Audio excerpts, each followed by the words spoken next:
Welcome to another relaxing journey through time. Close your eyes, or just lean back, relax, and let me take you back to the world of medieval Europe, a land of castles, knights, and kings, but also a land of hardship, hunger, and disease. In this quiet corner of history, we explore the lives of those who lived not in palaces, but in simple cottages made of wood and straw. We step into the shoes of the medieval peasant, the farmers, shepherds, and laborers who formed the backbone of society. Imagine waking up every morning not knowing if today will bring sickness, starvation, or the wrath of your Lord. Imagine working from sunrise to sunset, only to give most of what you earned to someone else. And yet, despite all of this, these people endured. They survived plagues, famine, and oppression not because life was easy, but because they found ways to keep going. So let's begin our story. A quiet village in the 14th century.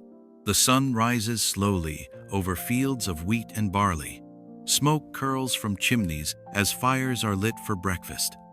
Chickens cluck, cows low, and children run barefoot through the muddy paths. Life is simple, but never easy. And so, we ask, how did medieval peasants survive plagues, famine, and lords? Let's find out together. In the year 1347, something terrible arrived on the shores of Europe. It came with the wind, hidden in the bellies of rats, carried by fleas that knew no borders. It was called many things: the Black Death, the Great Mortality, or simply the Plague. And it changed everything.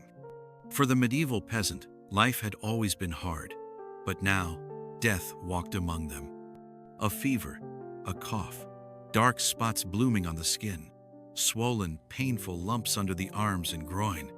Once the plague touched a village, it spread like fire through dry grass. There was no cure, no medicine strong enough to stop it. Only fear and silence, and prayers whispered into the night. But still, people tried to survive. Some fled to the forests, hoping isolation would save them. Others locked themselves inside their homes, lighting fires to purify the air. They believed bad smells brought disease, so they burned herbs like rosemary and sage, filling their cottages with sweet-smelling smoke. They wore masks filled with flowers and spices, believing these would protect them from miasma, the poisonous air they thought caused illness. Many turned to faith. They prayed, fasted, and even punished themselves, believing the plague was punishment from God. Some joined processions where people beat themselves with whips, crying out for forgiveness. Others turned to blame. Jews, foreigners, and strangers were accused of spreading the disease. Entire communities were attacked, driven out, or killed, not because they caused the plague, but because fear makes people do cruel things. But amid all this, there were also moments of quiet courage. Some villagers stayed behind to care for the sick, even though they knew they might die too. Priests heard confessions at deathbeds. Mothers held their children as they passed away. Neighbors buried the dead when families could not. And then, slowly, the plague began to fade. The fields stood empty, the villages quieter than before. Many had died, perhaps half the population in some areas. But those who remained, they were survivors. And life went on. After the silence left behind by plague, came another kind of silence. The silence of empty stomachs. Famine was no stranger to medieval peasants. Some years, the rains never came. Other years, they fell too hard, turning fields into mud, drowning crops before they could grow. War swept through the land, burning villages and destroying food stores. And sometimes, even when the harvest looked good, taxes were too high, and the grain was taken before it ever reached the peasant's table. So what did they do when hunger crept into their homes? They adapted. When food became scarce, peasants turned to the land around them. They knew every plant, every root, every berry hidden in the woods. Dandelion leaves, nettle, wild garlic, and mushrooms became meals. In times of real desperation, they ate bark, boiled leather scraps, or ground animal bones into flour. They preserved whatever food they could, drying meat and fish, salting vegetables, fermenting milk into cheese. Every crumb mattered. Every seed was saved for the next planting season. But survival wasn't just about food. It was about community. Villages worked together like a single body. If one family had extra grain, they shared it knowing that someday they might be the ones in need. Neighbors helped each other plow the fields, gather firewood, or repair broken roofs. Even in hardship, there were moments of joy. At harvest time, if the year had been kind, villagers gathered to celebrate with music, dancing, and simple feasts. A roasted chicken, fresh bread, and ale made from barley, these were treasures worth giving thanks for. But not all famines ended so gently. Sometimes people starved. Children grew weak. Mothers struggled to feed their babies. In the worst years, people whispered stories of unthinkable things, of families disappearing overnight, of travelers vanishing on lonely roads. Yet still, life went on. Peasants planted again in spring. They rebuilt after disaster. They passed down knowledge how to store food, which plants to avoid, where to find clean water. And in this quiet resilience, they found strength. Because surviving famine wasn't just about finding food. It was about holding on to hope until the next harvest came. In medieval Europe, land was power. And for the peasant, land was something they never truly owned. Instead, they lived under a system that shaped every part of their lives, the feudal system. At the top sat the king. Below him were lords and nobles. And at the bottom, the peasants tied to the land, bound by duty, and expected to give much, with little in return. Each village had its lord, a noble, knight, or sometimes a wealthy church official. He controlled the fields, the forests, even the water. If you wanted to hunt, fish, or grind your grain into flour, you paid him for the privilege. Peasants worked the land not for themselves, but for their lord first. They gave him most of their harvest. They spent days each week plowing his fields, repairing his fences, or building roads. And still, they had to work their own land at night or on weekends just to survive. Taxes were heavy, paid not in coins, but in food, livestock, or labor. Even when crops failed or plagues struck, the dues were still due. But what could a peasant do? Rebellion was rare and dangerous. Those who refused to obey could be punished, banished, or even killed. Still, some tried to escape. Some fled to towns, where laws were looser and freedom waited, if only they could reach it.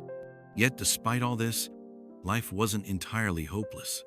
Lords weren't always cruel.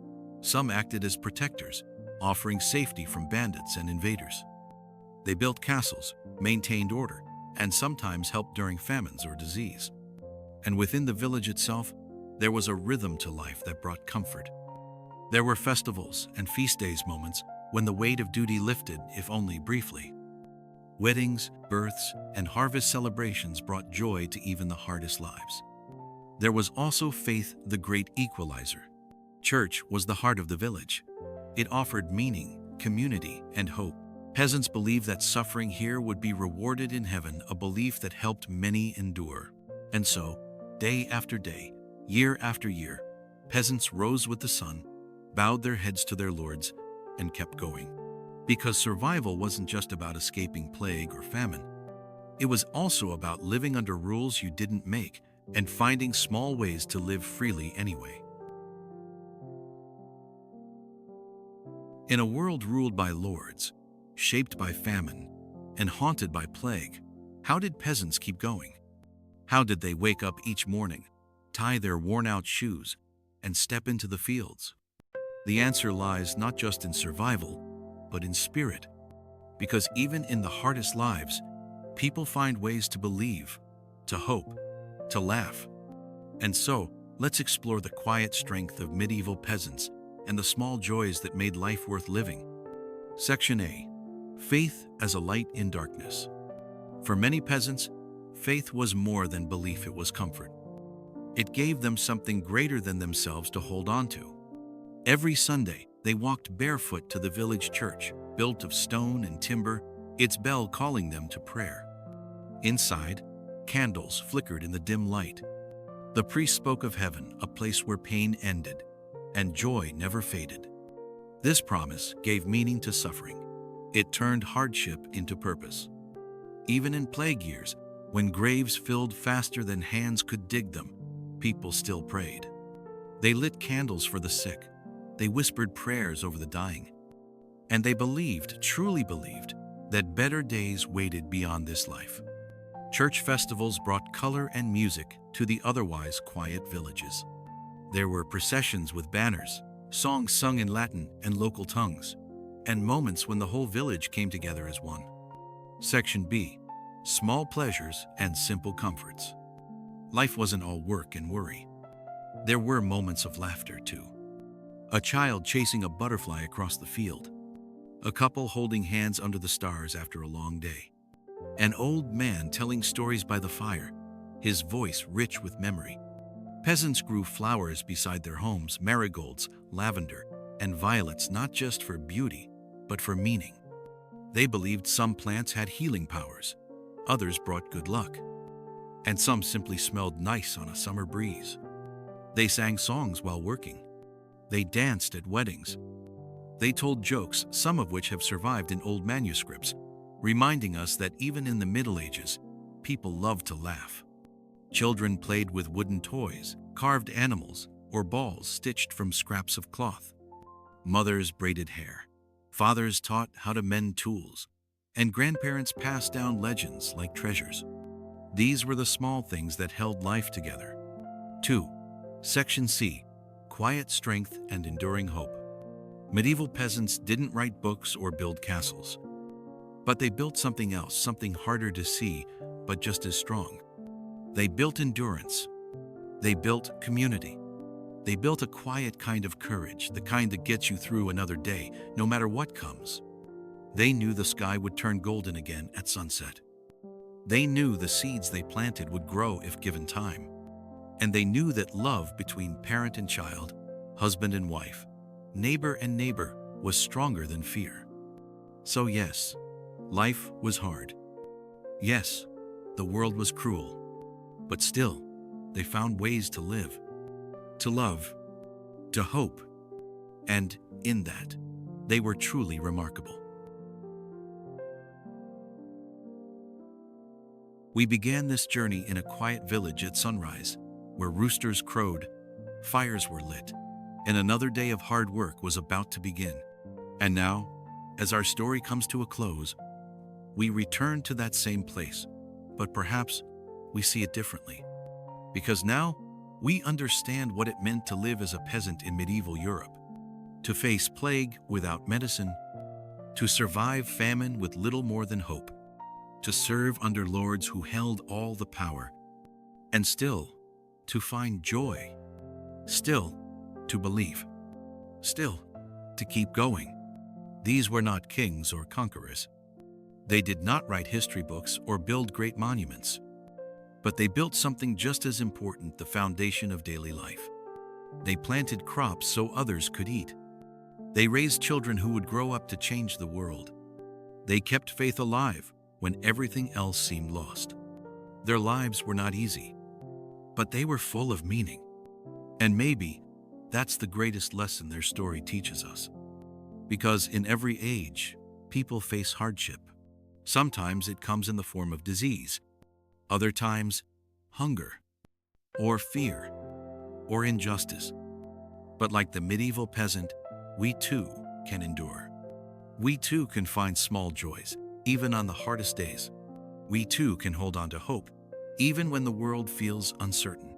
So as we end this video, I invite you to take a deep breath, let go of the stress of the day, and imagine yourself walking through that quiet village one last time.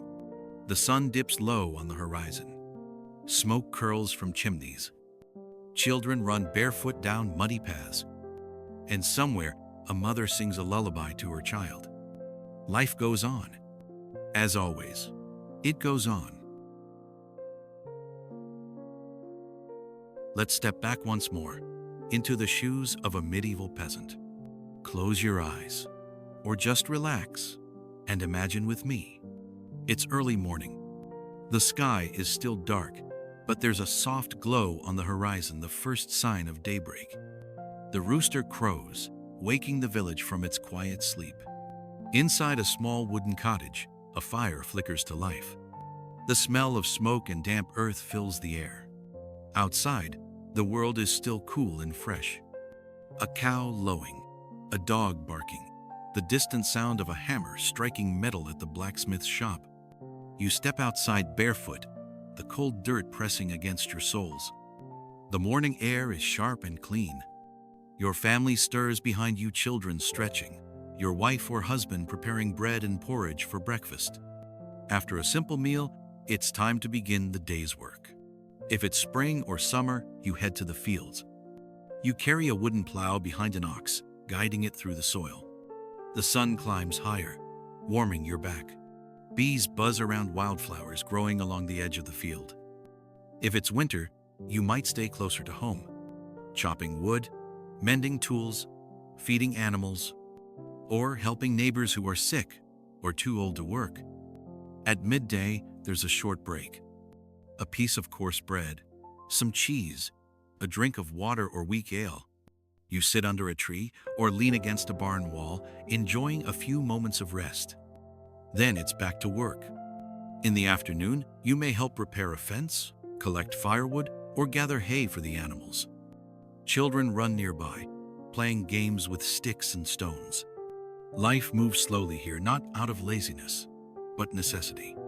As the sun begins to dip toward the hills, you return home. Dinner is simple stew made from root vegetables, maybe some meat if it's available. You sit by the fire, sharing stories, laughing, or just sitting in comfortable silence. Later, you look up at the night sky. Stars stretch across the heavens like tiny lanterns. And somewhere, a wolf howls in the distance. You say your prayers. You kiss your child good night.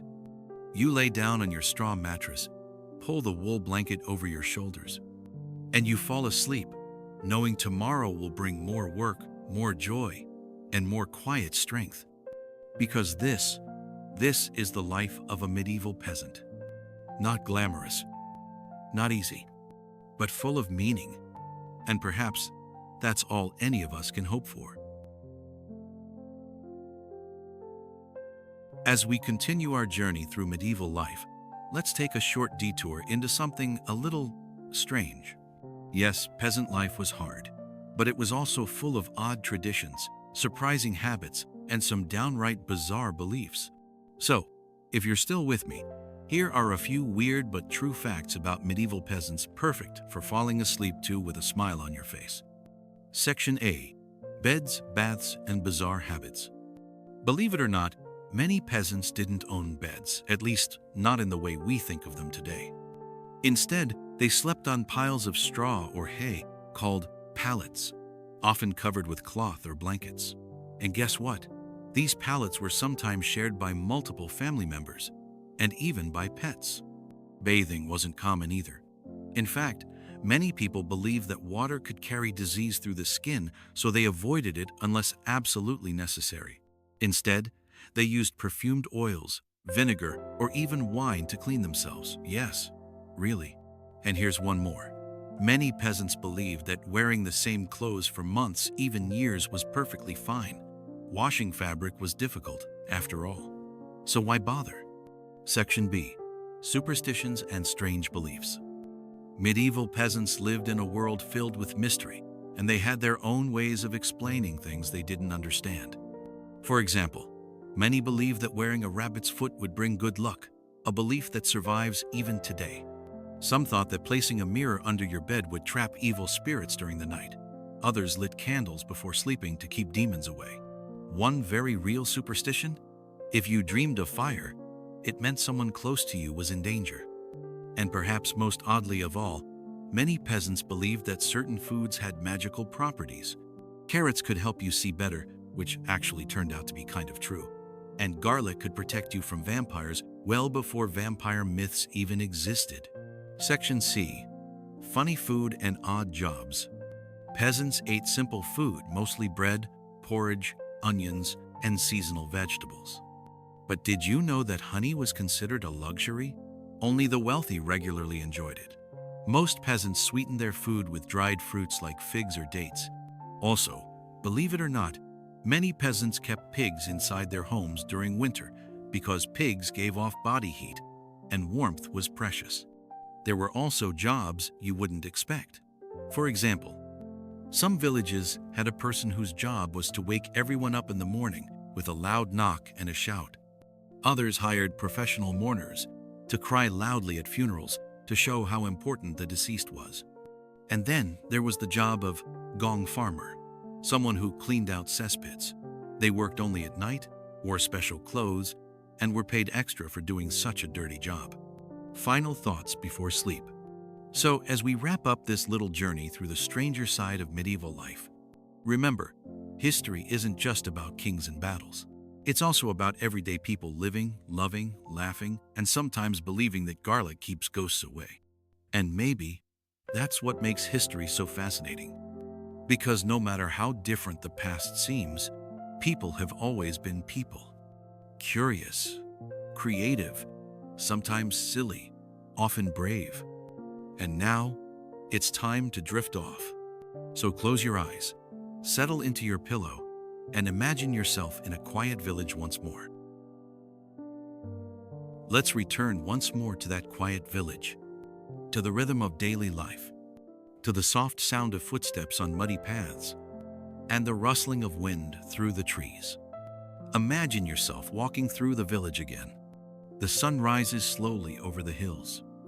Smoke curls from chimneys. A rooster crows in the distance. You walk past wooden cottages, their doors slightly open. Inside, families stir awake. A fire is lit. Porridge begins to simmer. Outside, a farmer leads his ox to the fields. He walks slowly, deliberately, the same path he's walked for years. Plow in hand, sunlight warming his back, soil turning beneath his feet. Step by step, row by row, life moves forward, gently. You hear the sound of a hammer at the blacksmith shop. The rhythm is steady, relaxing, like a heartbeat. Closer by, a mother braids her daughter's hair.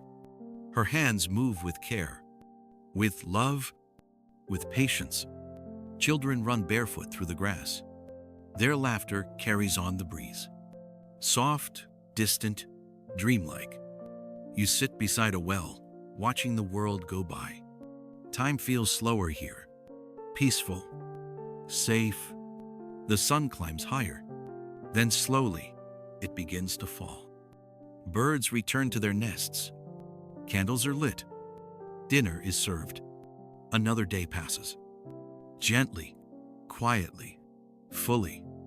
And so we breathe in, and we breathe out. We let go of the day and sink into peace. Because in this world, there is no rush, no worry, only the rhythm of life. And as you close your eyes, you know, tomorrow will come in its own time. When laws were broken, a calm look at medieval peasant punishments. Let's take another quiet walk today.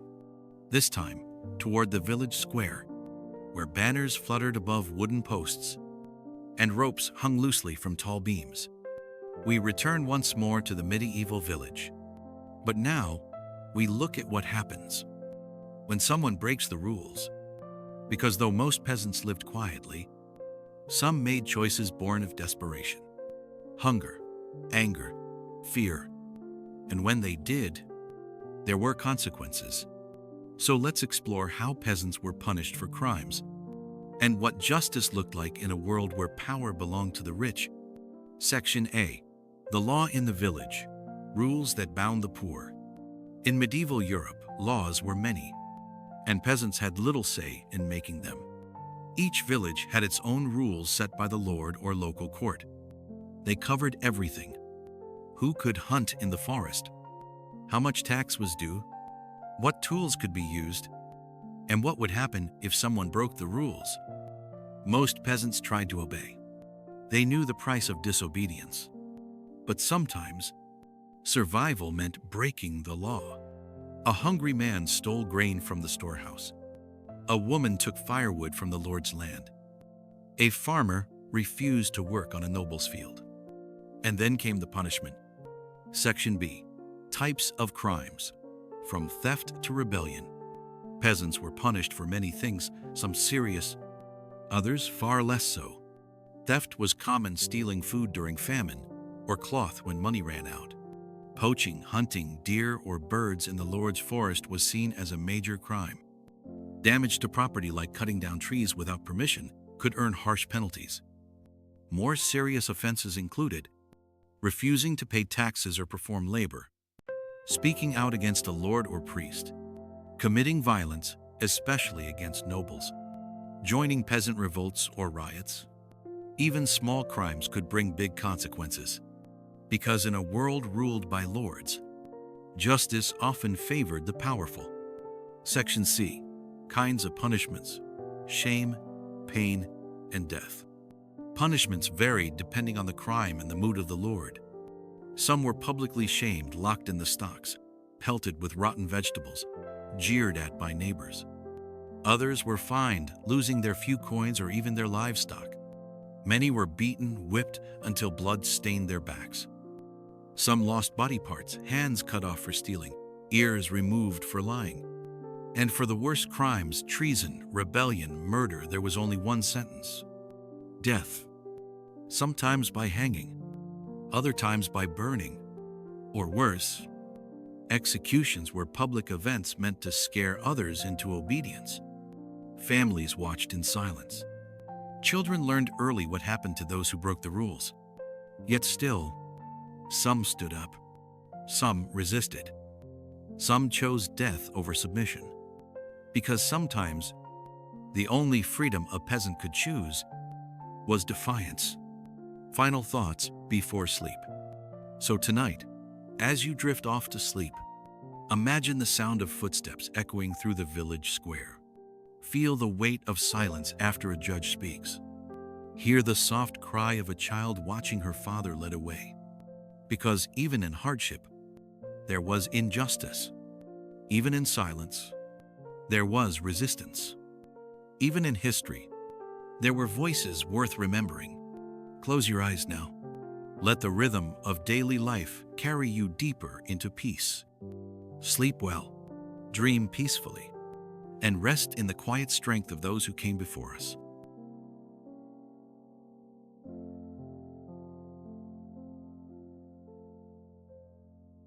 Before the Lord's bench, a calm look at medieval peasant justice. Let's take another quiet walk today, this time into the heart of justice, where truth was weighed and fate decided beneath wooden beams and stone walls. We return once more to the medieval village, but now we step inside the court, a small room in the manor house, or sometimes just a bench beneath the open sky. Because when laws were broken, there had to be judgment. So let's explore how peasants faced justice, what happened when they were accused, and what their punishments meant for the rest of the village. Ape Section A. The village court, a place of power and fear. In every village, there was a place where justice was served not by kings or judges, but by the local lord or his steward. The court met regularly, sometimes weekly, sometimes monthly, to hear disputes, settle debts, and punish those who broke the rules. It wasn't like modern courts. There were no lawyers, no written records, only a wooden table, a few witnesses, and the word of the accused. Sometimes villagers gave testimony, neighbors, friends, even family members. And sometimes they lied out of fear or favor, because justice was not always fair. It was shaped by power, trials and testimony, speaking before the Lord. When someone was accused, they stood before the court. Some were given a chance to speak. Others simply heard their sentence without protest, knowing resistance meant worse punishment.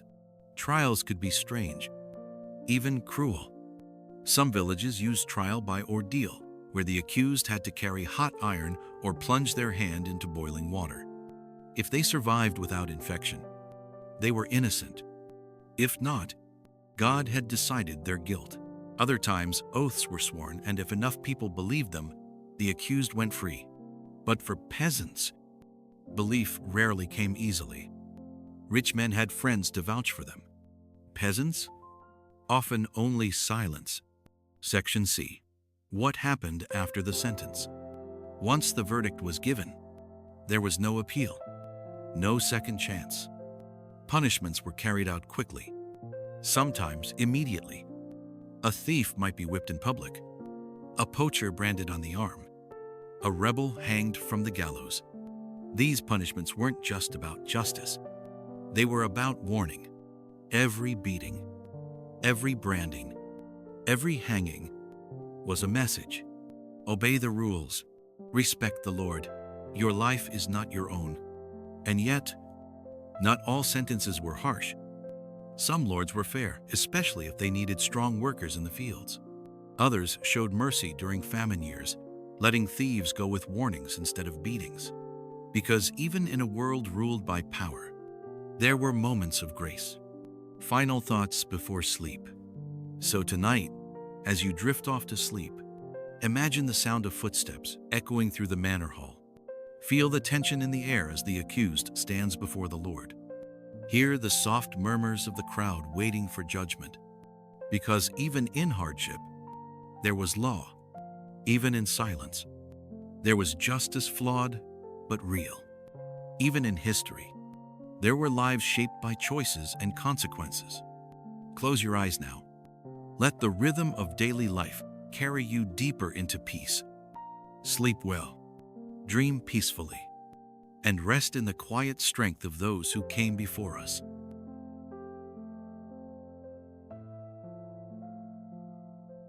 Before the Lord's bench, a calm look at medieval peasant justice.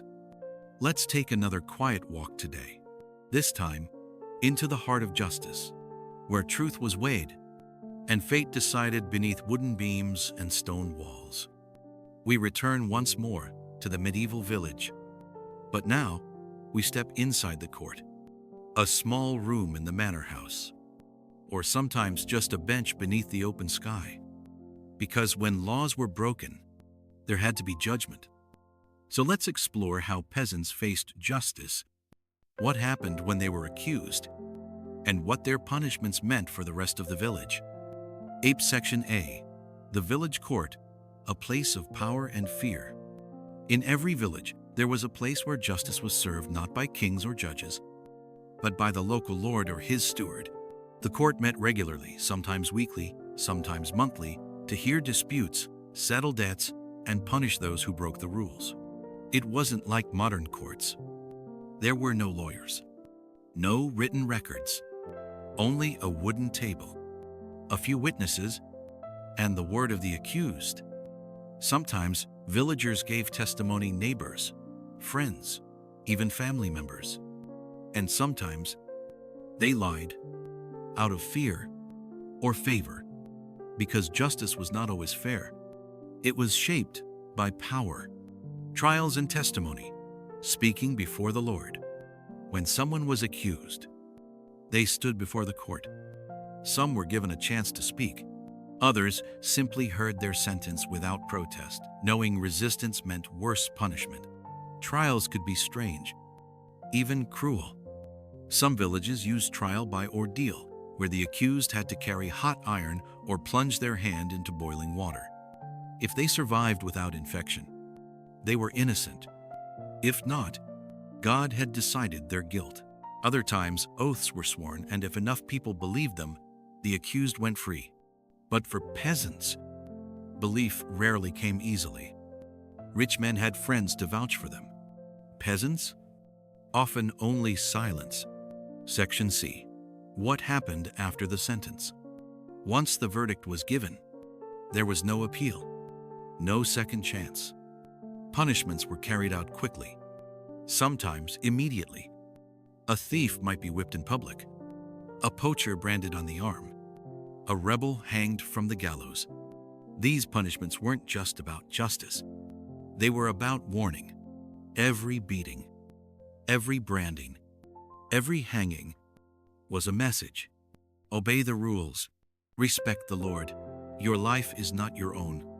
And yet, not all sentences were harsh. Some lords were fair, especially if they needed strong workers in the fields. Others showed mercy during famine years, letting thieves go with warnings instead of beatings. Because even in a world ruled by power, there were moments of grace. Final thoughts before sleep. So tonight, as you drift off to sleep, imagine the sound of footsteps echoing through the manor hall. Feel the tension in the air as the accused stands before the Lord. Hear the soft murmurs of the crowd waiting for judgment. Because even in hardship, there was law. Even in silence, there was justice, flawed but real. Even in history, there were lives shaped by choices and consequences. Close your eyes now. Let the rhythm of daily life carry you deeper into peace. Sleep well, dream peacefully, and rest in the quiet strength of those who came before us. For staying with this story, for walking through the fields, the forests, and the quiet villages of the past, for listening with open ears and a peaceful heart. You've spent time with people who lived centuries ago, who faced hardship without complaint, who found joy in simple things, and who built the world we live in today, one step at a time. I hope this journey brought you both knowledge and peace. I hope it helped you unwind, relax, or fall asleep with a calm mind. If you enjoyed this relaxing history story, please consider liking this video, subscribing to the channel, and sharing it with someone who might enjoy it too. Every like, comment, and share helps support this kind of content. Content that blends education with relaxation, history with calm, learning with sleep. New videos come every week, exploring myths, legends, ancient worlds, and more soothing stories from the past. As the stars stretch across the sky and the world grows quiet around you, you feel safe, you feel calm, you feel at peace. The wind whispers through the trees. A soft breeze carries the scent of wildflowers and earth. Somewhere in the distance, an owl calls softly into the night. Inside your cottage, the fire crackles gently. The candle flickers one last time, then goes out. And so, we let go, letting the silence carry us deeper into rest. Sleep well, dream peacefully, and know you are not alone. You're walking through the village again. The sun is setting. Smoke curls from chimneys. A rooster crows in the distance. Footsteps crunch softly on the dirt path. A cow lowing, a dog barking. The blacksmith hammering iron one last time before nightfall. Inside a cottage, a fire crackles gently. A mother braids her daughter's hair. A child sleeps peacefully on straw bedding. Outside, the wind moves through the trees. Birds return to their nests, and the world grows quiet. Time feels slower here, peaceful, safe. You sit beside a well, watching the sky turn golden, then pink, then dark. Another day passes. Gently, quietly, fully, we breathe in and we breathe out, letting go of the day. Sleep well, dream peacefully, and rest in the quiet strength of those who came before us. The daily lives of medieval peasants, soft repetition for sleepers. Let's return once more to the quiet rhythms of peasant life.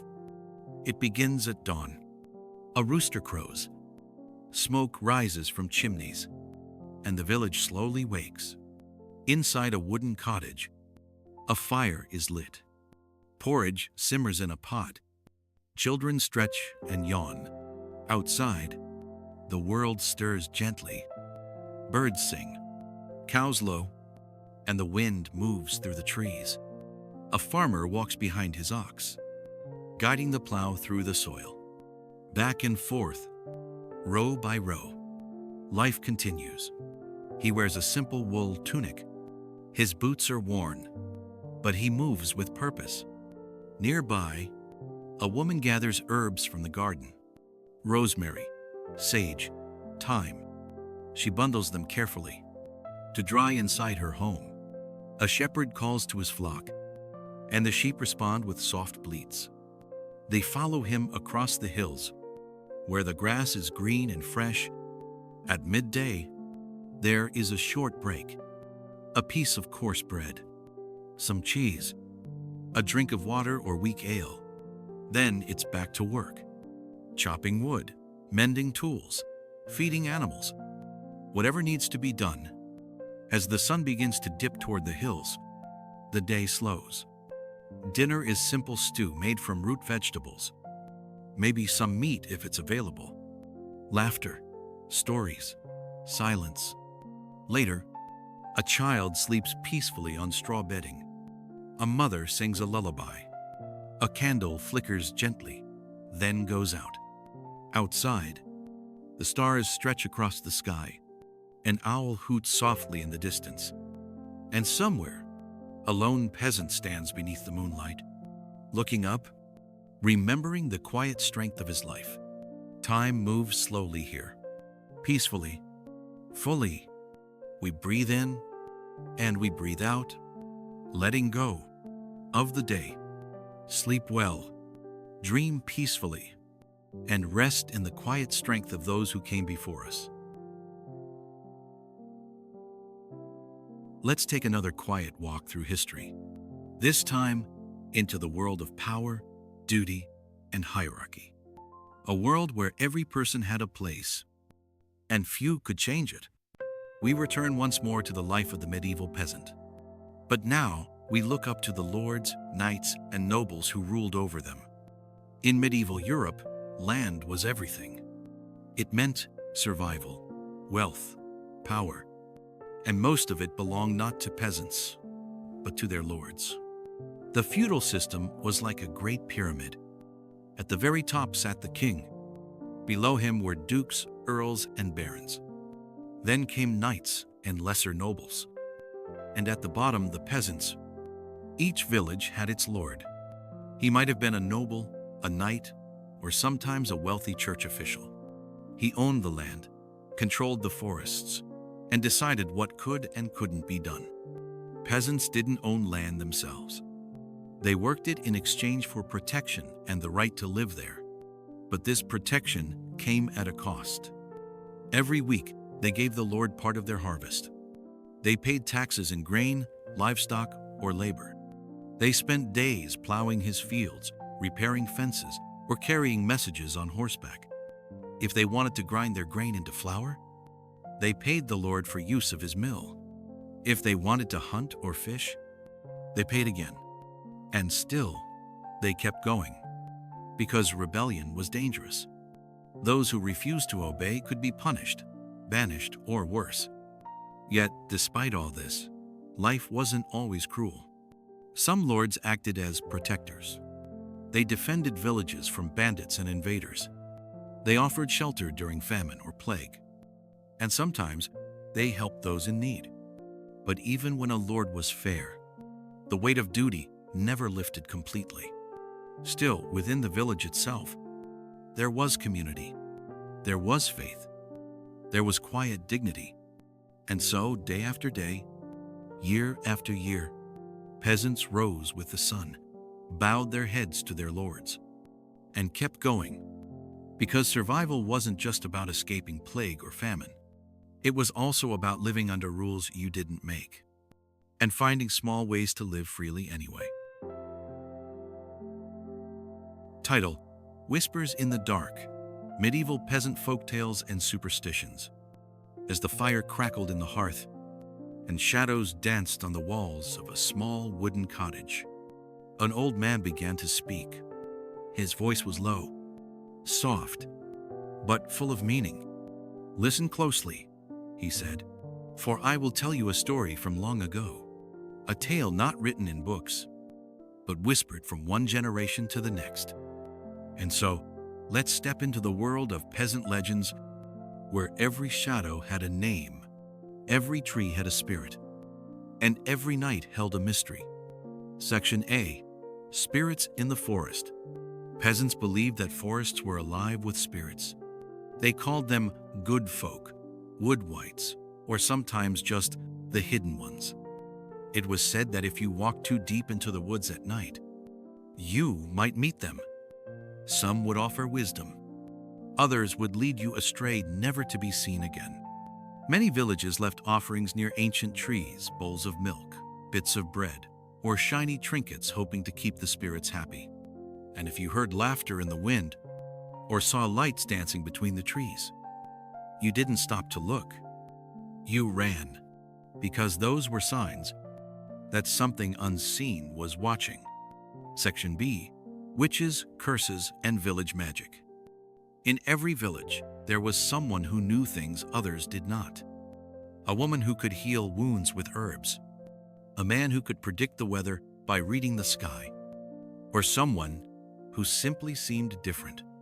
They were called cunning folk, wise women, or sometimes witches. Some peasants believed they could cure illness with spells or charms.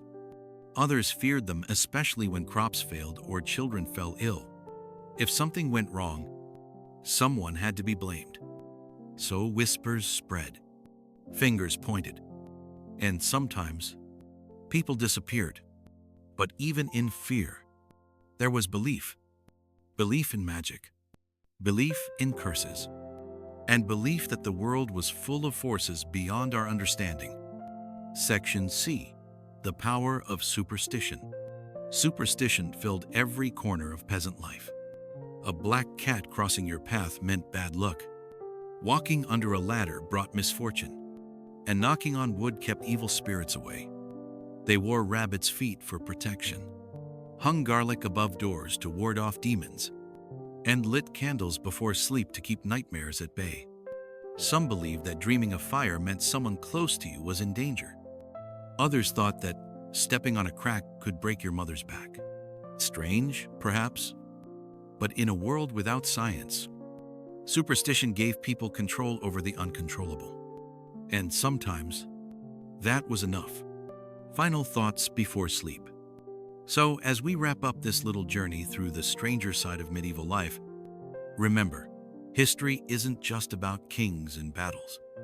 It's also about everyday people living, loving, laughing, and sometimes believing that garlic keeps ghosts away.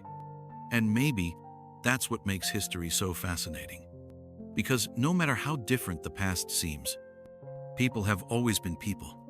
Curious, creative, sometimes silly, often brave. And now, it's time to drift off. So close your eyes, settle into your pillow, and imagine yourself sitting by a fire once more. Good night, sleep well, and dream of forest spirits, candlelit charms, and the quiet power of belief. From porridge to pottage, a calming look at medieval peasant food. Let's take another quiet walk today. This time, into the heart of the home, where the smell of firewood and herbs fills the air, and a simple meal warms weary hands. We return once more to the world of medieval peasants. But now, we look at something that shaped every day of their lives. Something essential, something comforting. Food. Because no matter how hard life was, there was always something waiting at the end of a long day. A bowl of porridge, a pot of stew, a piece of coarse bread. So let's explore what peasants really ate, and how they made the most of what little they had. Section A. Bread, the staff of life. For most peasants, bread was the center of every meal. It wasn't soft, like the bread we know today.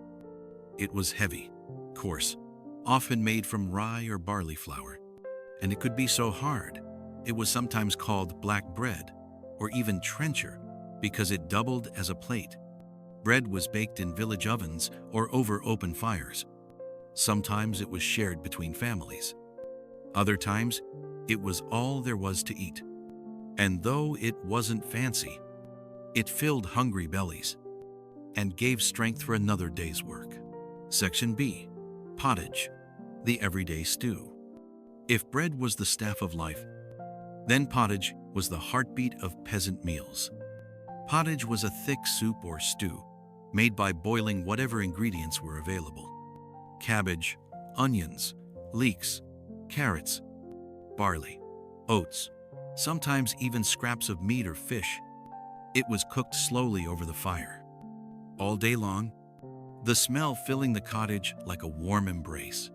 Some families added salt or herbs like thyme and sage to give flavor. Others simply stirred until the mixture turned into something edible. And when dinner came, everyone gathered around. One big pot and many wooden bowls.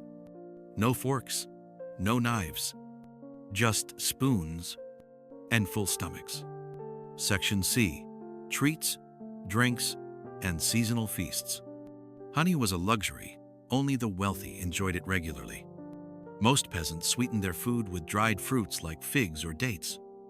Milk came from cows or goats and was often turned into cheese or curds. Eggs were gathered fresh from the coop each morning. Drinks included water, though it wasn't always safe. So many drank ale or mead, instead weak beer made from fermented grain or honey. Wine was mostly for the rich. But during festivals or harvest celebrations, even peasants got to taste something special. And on rare occasions, there was meat, a roasted chicken, a side of pork, or a freshly caught fish from the river. These moments didn't come often, but when they did, they were cherished. Final thoughts before sleep. So tonight, as you drift off to sleep, imagine the smell of pottage simmering on the fire, the warmth of bread in your hands, the laughter of a family sharing a simple meal. Because even in hardship, there was comfort in food, in routine, in togetherness, and sometimes that was enough. Close your eyes now. Let the rhythm of daily life carry you deeper into peace. Sleep well, dream peacefully, and rest in the quiet strength of those who came before us. Wool, linen, and layers. A calm look at medieval peasant clothing. Let's take another quiet walk today. This time, into the world of cloth, thread, and simple garments. We return once more to the medieval peasant. But now, we look down not at their feet, but at what covered them from head to toe. Because just like food and shelter, clothing was essential to survival. And though it wasn't fancy, it was functional, durable, and often handmade with care. So let's explore what peasants really wore and how every stitch told a story. Section A. The basics of peasant clothing. For most peasants, clothing was simple and practical. Made from wool, linen, or hemp materials that were easy to grow, spin, and weave. Men wore tunics, long shirts that reached the knees tied at the waist with a belt. Underneath, they wore hose like thick socks made of wool, sometimes tied to the tunic with leather straps. Women wore long dresses or gowns, often with sleeves. A second layer, like a cloak or shawl, was worn in cold weather. And on their heads, sometimes a simple hood or a scarf to keep hair clean during work. Children dressed much like adults, only smaller. They wore whatever was available, often wearing hand-me-downs from older siblings. There were no bright colors, no fancy buttons or zippers, just rough fabric, dyed with plants or roots to give soft shades of brown, green, or blue. And yet, there was beauty in simplicity. Section B. Making clothes by hand. Most peasant families made their own clothes. Spinning and weaving were daily tasks, especially for women. In the morning, flax or wool would be cleaned and combed, then spun into thread using a spindle, a slow, rhythmic motion that became second nature. The thread was then woven on a simple loom, click, clack, click, the sound filling the home like a lullaby. Sewing was done with bone needles and animal sinew or plant fiber thread. Each garment took time, patience, and love. And when clothes wore out, they were patched, mended, used again. Nothing was wasted. Everything had value. Section C. Dressing for work and weather. Peasants dressed for function, not fashion. In summer, tunics were short-sleeved or sleeveless. Boots were left behind in favor of bare feet or simple sandals. In winter, layers were added: thick wool cloaks, gloves made from scraps, and fur-lined hoods. Farmers wore wide-brimmed hats to block the sun. Shepherds wrapped themselves in heavy cloaks against the wind. And everyone carried a sturdy belt useful for carrying tools, pouches, or even a small knife. Despite the hardship, there was dignity in dress, comfort in routine, and pride in making do with what they had. Final thoughts before sleep. So tonight, as you drift off to sleep, imagine the sound of a spindle turning slowly in the night, the soft click of a loom, the warmth of wool against tired skin. Because even in hardship, there was comfort in craft, in rhythm, in making something with your own hands. Close your eyes now. Let the quiet hum of daily life carry you deeper into peace. Sleep well, dream peacefully, and rest in the quiet strength of those who came before us.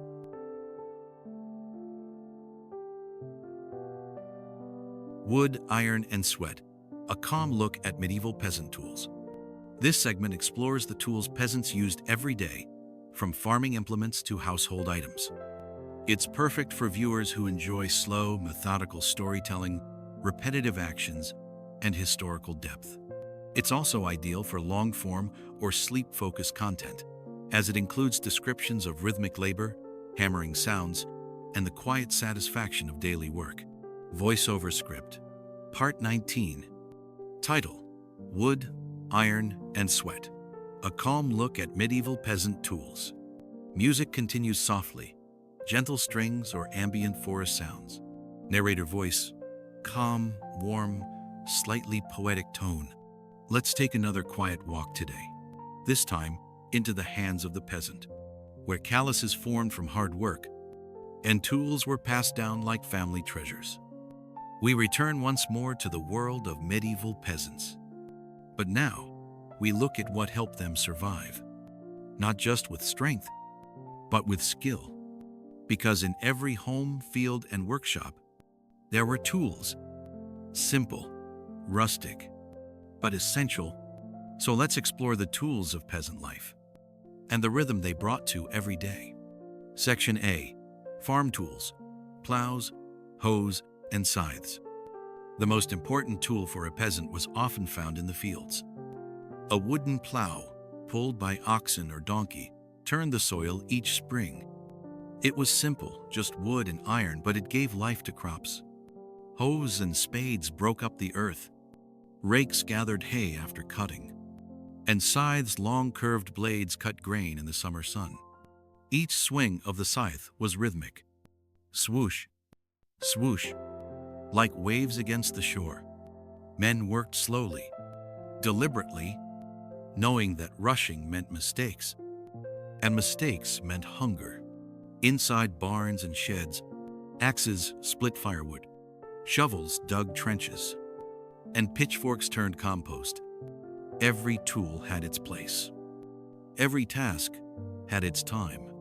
And though the work was hard, there was peace in routine. Section B. Household tools: axes, knives, and looms.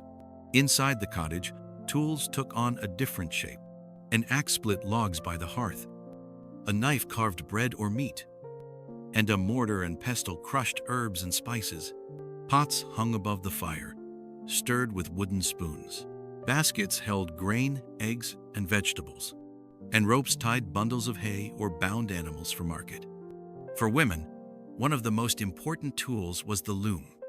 Spinning thread was a daily chore. Soft wool or flax turned into cloth with steady hands and patient fingers. Click, clack, click, clack. The sound filled the room like a lullaby. Needles stitched seams. Scissors trimmed loose threads. and cloaks were mended for another day of work. Even children helped tying knots, fetching water, or watching over younger siblings while parents worked. Every tool had a purpose. Every hand had a role. And though life was hard, there was beauty in making something useful. Section C. Blacksmiths, craftsmen, and village life. Some tools couldn't be made at home. For metal parts like scythe blades, nails, or horseshoes, peasants visited the blacksmith. His forge glowed red hot. Hammer rang against anvil. Sparks flew into the air, and slowly, iron became tools. The blacksmith was respected not for wealth, but for skill. He made the blades that harvested grain, the hooks that held pots above the fire, the locks that kept doors safe at night. Other craftsmen shaped wooden buckets, repaired carts, or carved handles for knives. In every village, there was a rhythm of trade, of giving and receiving, of working together to survive. Final thoughts before sleep. So tonight, as you drift off to sleep, imagine the sound of a scythe cutting through tall grass, the steady rhythm of a loom weaving cloth, the warmth of firelight casting shadows on stone walls.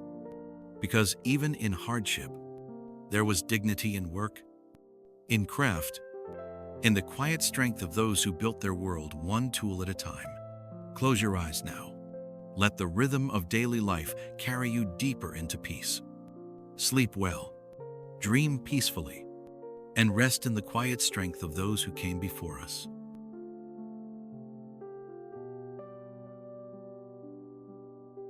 Small hands, big world, a calm look at childhood in the Middle Ages. Let's take another quiet walk today. This time, into the world of children, where bare feet ran through muddy paths and laughter echoed between wooden cottages. We return once more to the medieval village. But now, we look down not at boots or tools, but at small hands reaching for joy in a hard world. Because even in hardship, there were children, full of wonder, curiosity, hope. So let's explore what it meant to grow up as a child of the peasantry, in a world that asked much, but gave little in return. Section A. Life begins, birth and early years. A baby's cry echoed inside a wooden cottage. The fire crackled. The mother smiled through exhaustion. Another soul had entered the world. Babies were wrapped in cloth scraps or old tunics. They slept on straw beds near the hearth, where warmth kept them safe. Breastfeeding lasted for months, sometimes years. Solid food came slowly: porridge, soft bread soaked in milk, bits of stew. Disease was always near. Many babies didn't survive their first year, but those who did learned quickly how to live. Section B. Learning by doing. Education without schools. There were no schools in the village. No chalkboards, no books, only life itself. Children learned by watching, by helping, by doing. At 3 or 4, they carried water. At 5, they gathered wood.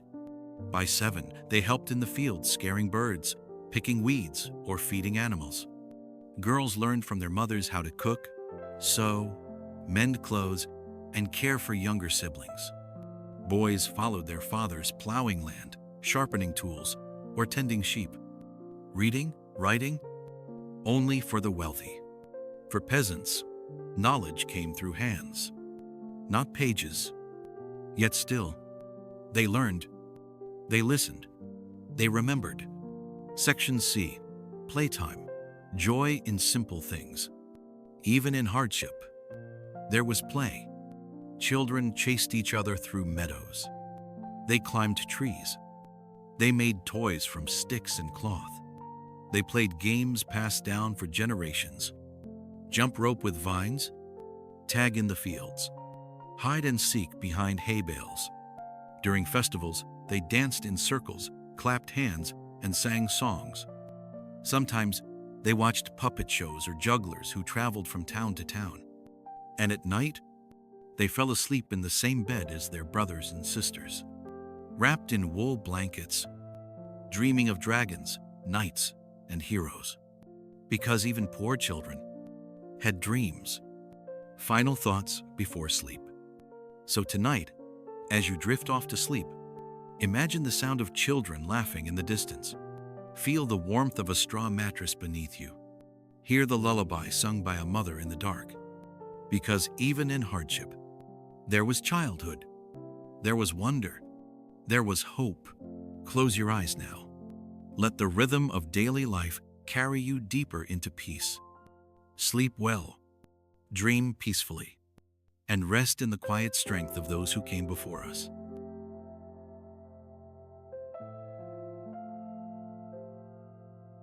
Rest beneath the earth, a calm look at medieval peasant death and burial. As we continue our journey through peasant life, we come now to its final chapter, not with fear, but with quiet understanding. Because even in the hardest lives, there was peace in knowing that death was part of the cycle, like the turning of seasons, like the rising and setting of the sun.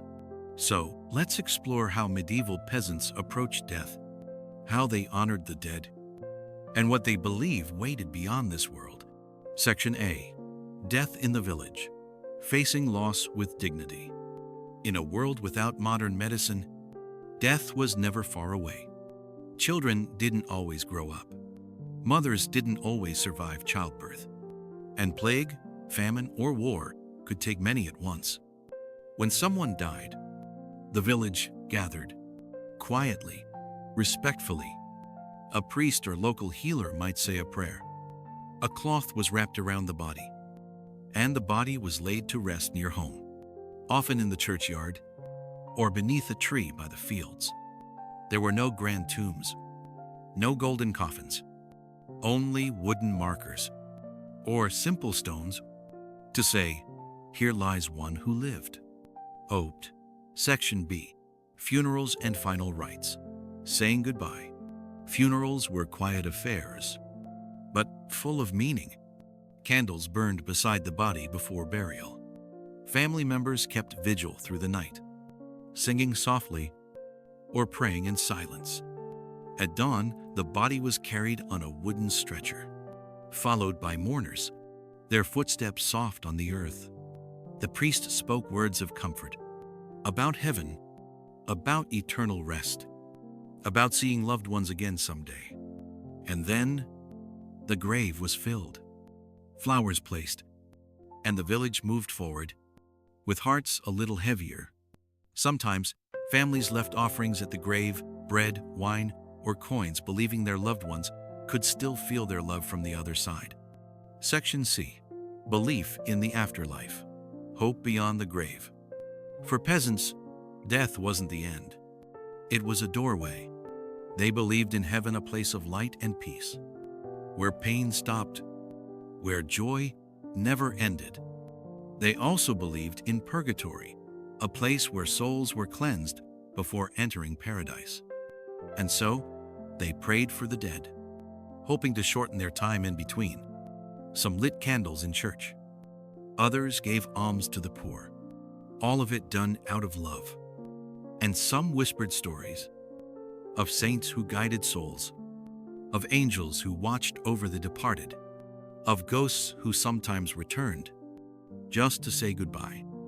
These beliefs gave comfort, even in grief, because they meant that love did not end with death. It simply changed form. Final thoughts before sleep.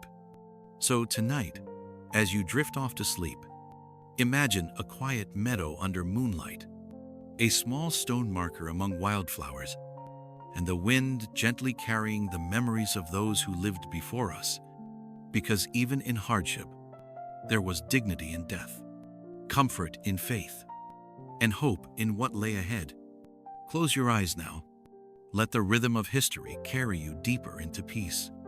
Sleep well, dream peacefully, and rest in the quiet strength of those who came before us. When the poor rose up, a calm look at medieval peasant rebellions. So far, we've walked through the quiet rhythms of peasant life. The fields, the fires, the faith, the family.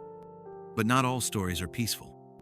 Some are filled with anger, with frustration, with the sound of footsteps marching toward change, because even the quietest people sometimes rise. So let's explore what happened. When peasants no longer bowed their heads, and instead lifted them high. Why did peasants rebel? For centuries, peasants endured. They worked the land, paid the taxes, obeyed the lords. But sometimes, enough was enough. Heavy taxes, harsh laws, unfair punishments. A famine that took everything. A plague that left nothing behind. These were the sparks. And when fire met dry grass, rebellion followed. Peasants didn't always want to overthrow kings. They wanted fair treatment. They wanted freedom from cruel taxes. They wanted the right to live without fear. And so, they rose. Section B. Famous peasant revolts in history. One of the most famous rebellions was the English Peasants' Revolt of 1381. Led by a man named Wat Tyler, thousands marched to London. They demanded an end to serfdom. They asked the king for mercy. For a short time, they held the city. They freed prisoners. They burned records of debt and servitude. But peace did not follow. Wat Tyler was killed. The rebellion crushed. And the old ways returned. Other revolts happened across Europe, in France, in Germany, in Italy. Each one different. Each one born from pain. Some lasted days, others months. Few succeeded. But still, they mattered, because they proved that even the lowliest could dream of freedom, that even the poor could raise their voices, and that even the silent could shout. Section C. What changed after the rebellions? Most revolts failed. Lords punished rebels. Kings ignored demands. Life went back to normal. But something had shifted. Peasants saw that they were many, that together they were strong. And slowly, over years, things began to change. Serfdom faded. Taxes were reduced. New rights were won not through war, but through persistence. Because once a peasant had tasted hope, he would never again be content with chains. Final thoughts before sleep. So tonight, as you drift off to sleep, imagine a field under moonlight, a group of men and women standing tall, voices rising not in violence, but in courage, because even in hardship, there was resistance. Even in silence, there was strength. Even in history, there was justice waiting to be born. Close your eyes now. Let the rhythm of truth carry you deeper into peace. Sleep well, dream peacefully, and rest in the quiet strength of those who came before us. The quiet echoes of history, lessons from medieval peasant life. We began this journey in a quiet village at sunrise where roosters crowed, fires were lit, and another day of hard work was about to begin. And now, as our story comes to a close, we return to that same place, but perhaps we see it differently. Because now, we understand what it meant to live as a peasant in medieval Europe, to face plague without medicine, to survive famine with little more than hope, to serve under lords who held all the power, and still to find joy, still to believe, still to keep going. Because history isn't just about kings and battles. It's also about those who planted crops, raised children, and kept faith alive when everything else seemed lost. And in every age since, people like them have continued to shape the world not with swords or crowns, but with patience, with love, with resilience. So tonight, as you drift off to sleep, remember them, the ones who lived close to the earth, who found joy in simple things, who endured plagues, famine, and hardship, yet still smiled. May their quiet strength echo in your heart. May their peaceful way of life bring you comfort. And may your dreams carry you gently into the past, where history sleeps and whispers. Echoes of the past. Gentle recap of peasant life. We began this journey in a quiet village at sunrise, where roosters crowed, smoke rose from chimneys, and another day of hard work was about to begin. We walked through muddy paths, watched peasants plow fields, heard the sound of looms weaving cloth, and felt the warmth of firelight on cold winter nights. We learned how they survived plagues, how they found food during famine, and how they lived under lords who held all the power. We saw children chasing butterflies, families sharing simple meals, and mothers singing lullabies beneath candlelight. We stood beside graves, lit candles for the dead, and listened to folk tales whispered by firelight. We heard the sound of rebellion, of voices rising in hope, and watched as serfdom slowly faded into history. And through it all, one truth remained, that even in hardship, there was love. Even in silence, there was strength. Even in history, there was peace waiting to be found. Because medieval peasants didn't write books or build castles, but they built something just as important, the foundation of daily life. They planted crops so others could eat. They raised children who would grow up to change the world. And they kept faith alive when everything else seemed lost. Their lives weren't easy, but they were full of meaning. And maybe that's the greatest lesson their story teaches us. Because in every age, people face hardship.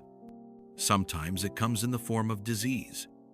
Other times, hunger, or fear, or injustice. But like the medieval peasant, we too can endure. We too can find small joys. Even on the hardest days, we too can hold on to hope, even when the world feels uncertain. So tonight, as you drift off to sleep, remember them, the ones who lived close to the earth, who found joy in simple things, who endured plagues, famine, and hardship, yet still smiled. May their quiet strength echo in your heart. May their peaceful way of life bring you comfort. And may your dreams carry you gently into the past, where history sleeps and whispers. Feasts, fire, and folk dancing. A calm look at medieval peasant holidays. Let's take another quiet walk today. This time, into the heart of celebration, where laughter echoes between wooden cottages and music dances on the wind. We return once more to the medieval village. But now, we look at something rare, something precious, a day off. Because even in hardship, there were holidays, festivals, celebrations that brought color, music, and joy to everyday life. So let's explore what peasant holidays looked like, and how villagers found moments of light in a world often filled with shadows. Section A. Holy days and church festivals. For most peasants, holidays were tied to the church calendar. Each saint had their own special day, and each one was a chance to rest from work, gather together, and celebrate. On feast days like Easter, Christmas, or St. John's Day, the village came alive. Church bells rang. Candles burned brightly inside stone chapels. Priests blessed the people. And everyone wore their best clothes, even if best meant just a cleaner tunic or a freshly braided headscarf. After Mass, families returned home with baskets of food, roasted meat, fresh bread, cheese, and sometimes even wine or spiced ale. Laughter filled the air. Children ran barefoot through the grass. And for one day, there was no plowing, no taxes, no fear, just peace and joy. Section B. Seasonal festivals, celebrating the turning of time. Beyond religious holidays, peasants also celebrated the changing seasons. At harvest time, The whole village danced in the fields. Musicians played flutes and tambourines. Men and women held hands and spun in circles. Bonfires lit up the night sky. During midsummer, villagers lit torches and walked through the fields, believing fire kept evil spirits away. In early spring, they welcomed back the sun with songs and flower crowns. And in winter, they gathered around fires, telling stories and eating extra-large meals to honor the end of the year. These festivals were more than fun, they were deeply meaningful. They reminded peasants that life moved in cycles, that after winter always came spring, that after hardship, joy would return. Section C. Fairs, Games, and Village Life. Some holidays brought fairs to town full of color, noise, and excitement. Traveling performers arrived, jugglers, musicians, and storytellers who made the children laugh and gasp. There were games too, foot races, wrestling matches, and contests where men lifted stones or wrestled pigs for fun. Villagers bartered goods, bought sweets made from honey, and watched puppet shows under banners fluttering in the breeze. Even the poorest could enjoy a little luxury on festival days, a piece of cake, a ribbon for the hair, or a new song learned by heart. And when night fell, the village square became a dance floor. Hands joined, feet tapped, and for a few hours, everyone forgot about work and remembered only joy. Final thoughts before sleep. So tonight, as you drift off to sleep, imagine the sound of a lute playing beneath starlight. Feel the warmth of bonfire smoke on your skin. Hear the laughter of children running through a candlelit village. Because even in hardship, there was celebration. Even in poverty, there was music. Even in history, there was joy waiting to be found. Close your eyes now. Let the rhythm of daily life carry you deeper into peace. Sleep well, dream peacefully, and rest in the quiet strength of those who came before us. From history to sleep, a final journey through time. Let's take one last quiet walk today. Not through the fields, but through time itself. We began this journey in a medieval village at sunrise, where roosters crowed, smoke curled from chimneys, and another day of hard work was about to begin. We walked beside peasants through their lives, through plague, through famine, through lords, faith, and firelight. We saw how they lived, how they loved, how they laughed, and how they endured. And now, as night falls once more, we stand at the edge of history and step gently into peace. Section A. Echoes across time. The world has changed so much since then. There are no more lords demanding tribute, no castles watching over villages, no candles lighting the way through darkened homes. But still, their echoes remain. In the bread we eat, in the songs we sing, in the stories passed down through generations. Even now, somewhere, a child runs barefoot through grass. A mother braids her daughter's hair by lamplight. A farmer watches the sun rise over open fields. Time moves forward, but the past never truly leaves us. Because every life, every story, leaves a mark. Section B. Letting go into rest. So tonight, let go of the day. Let go of worry. Let go of anything that keeps you from rest. Breathe in and breathe out. Imagine yourself walking slowly through that same quiet village again. The stars stretch across the sky. The wind carries the scent of hay and wood smoke. Inside a wooden cottage, a fire crackles gently. A family sleeps peacefully on straw bedding. Outside, an owl calls softly into the night. You are safe here. You are calm. You are held by history and by the rhythm of time itself. Section C. Final thoughts before sleep. Because even in hardship, there was joy. Even in silence, there was strength. Even in history, there was peace waiting to be found. So close your eyes now. Let the rhythm of the past carry you deeper into stillness. Sleep well, dream peacefully, and rest in the quiet strength of those who came before us.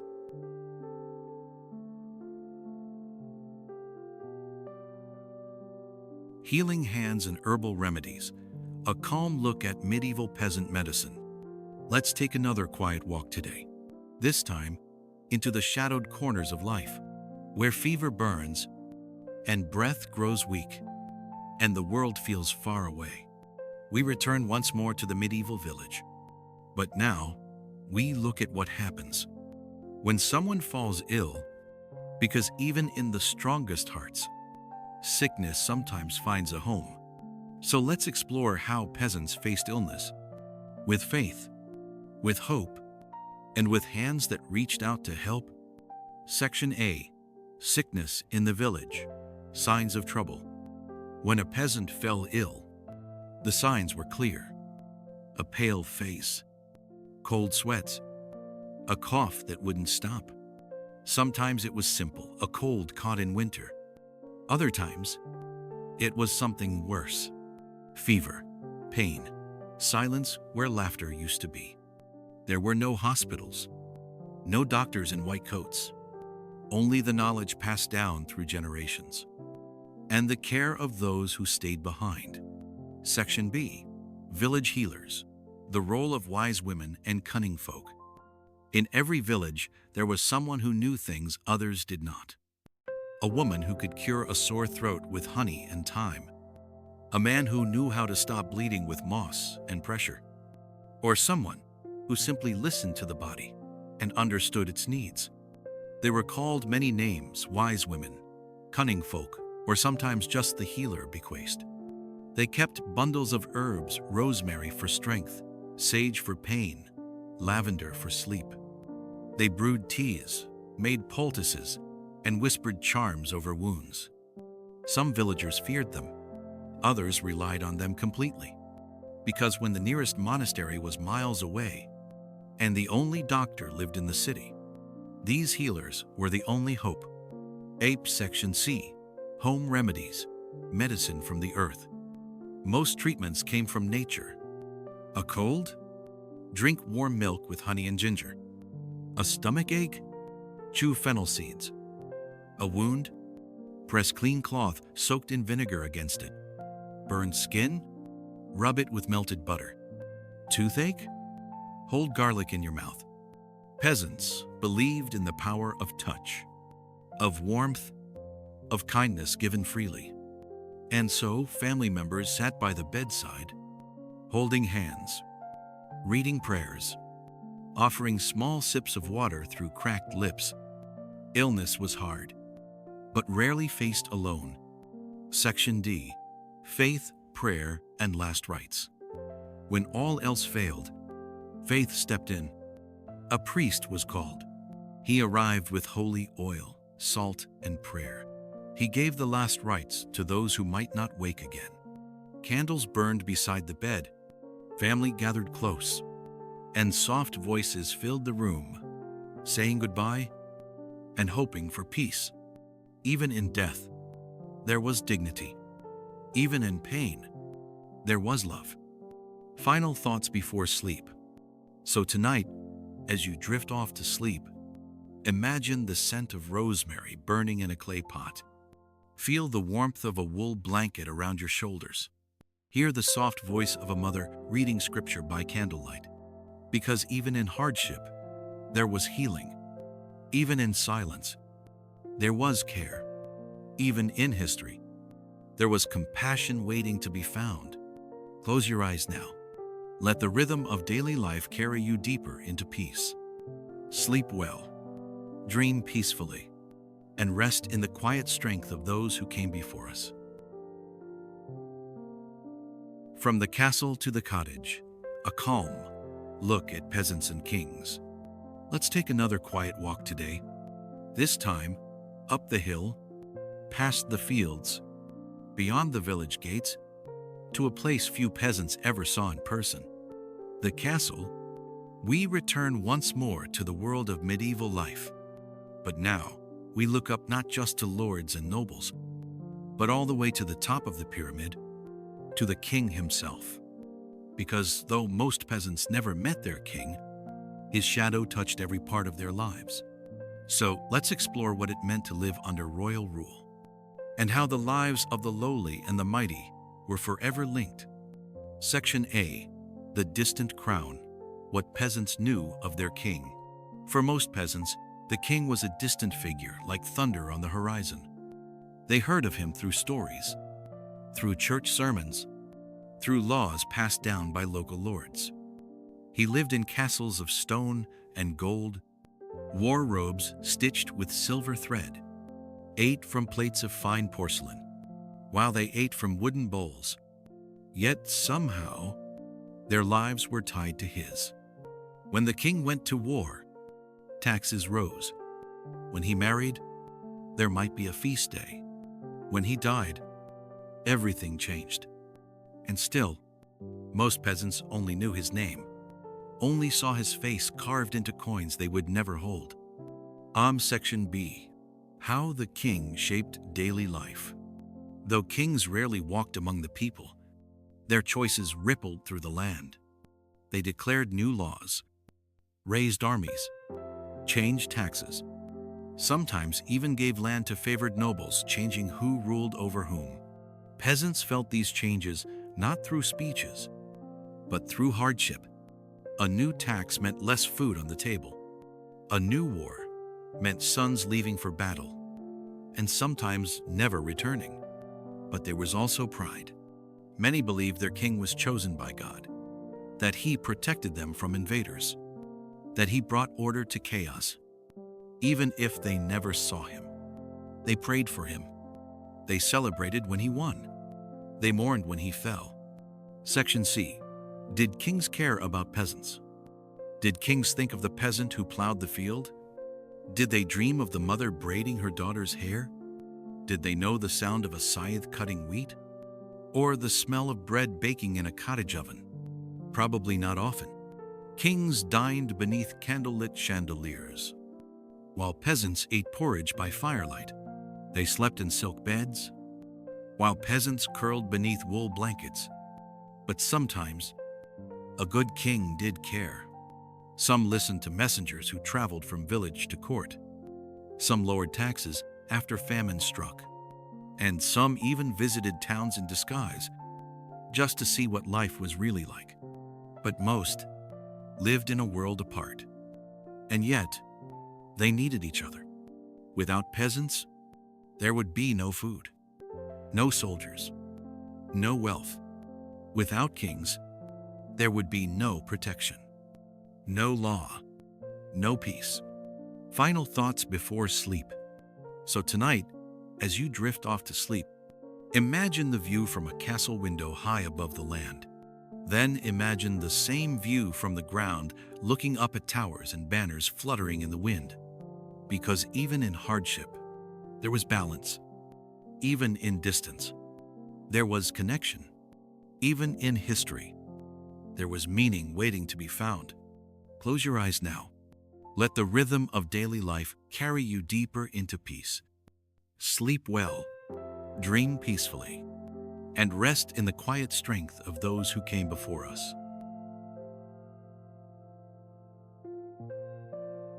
The Life Behind the Crown, a calm look at medieval royal life. Let's take another quiet walk today. This time, beyond the village gates, up the winding road, past the watchtowers and banners, to the castle. We return once more to the world of medieval life. But now, we step inside the halls of power, where candlelight flickers on stone walls, and footsteps echo through grand corridors. Because though most peasants never met their king, his presence shaped every part of their lives. So let's explore what it meant to wear the crown, not just as a symbol of power, but as a burden of duty. Section A. Morning in the Castle. Rise of the King. At dawn, when villagers were already walking barefoot through muddy paths, the king woke in a different kind of world. Soft tapestries hung on cold stone walls. Heavy curtains blocked out the early light.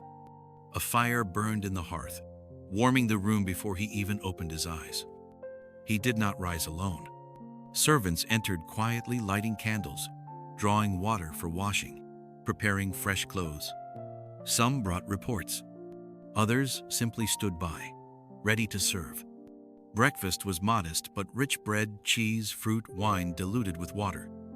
No porridge here, no coarse bread, only the finest food money could buy. Then came the first duty of the day, meeting with advisors. They gathered in a small chamber, voices low.